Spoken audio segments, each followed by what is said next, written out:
Firstly, tell us, which I think is just fascinating, how difficult it was for you to get from coming from Australia, growing up as a young boy with this ambition to get to play in English football. Yeah, well, I kind of had ambition minus talent.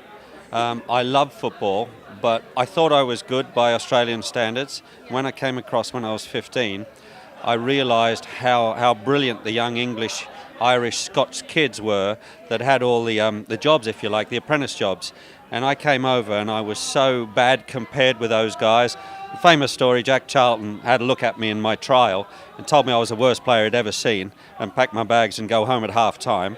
But I couldn't go home because my parents had sold their house to finance the trip. So I was a failure. I was 15, I had nowhere to go, and I was kind of like in a jail. I couldn't go home and I couldn't stay. So what I did is I cleaned boots and cars for money so I could stay in the digs, like it's old cold shed. But I did 4, 5, 6 hours a day on dribbling, passing, shooting, heading, all the things that I thought you needed if you wanted to be a professional footballer. And it was about 2.5 years, 5, 6 hours a day. And you know what? It actually works. If you work at those skills, they come. Well, something that I find fascinating now, how sort of times have changed. Not long ago, there was a young Australian lad who was signed by Man U, I think, from a video that was posted on YouTube. So we've gone from like your family having to make such a huge sacrifice to them being able to post through the media, obviously, and it's just incredible.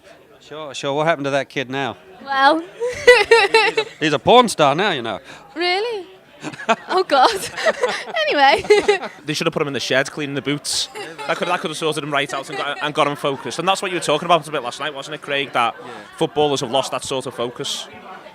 Well, I think so, and it's the same conversation that Kelly's saying, is that times have changed now, and I think we live in a reality TV generation, a YouTube, PlayStation generation, and kids want the rewards, but without the sacrifice and the work, because they've seen it on telly, and it doesn't work that way.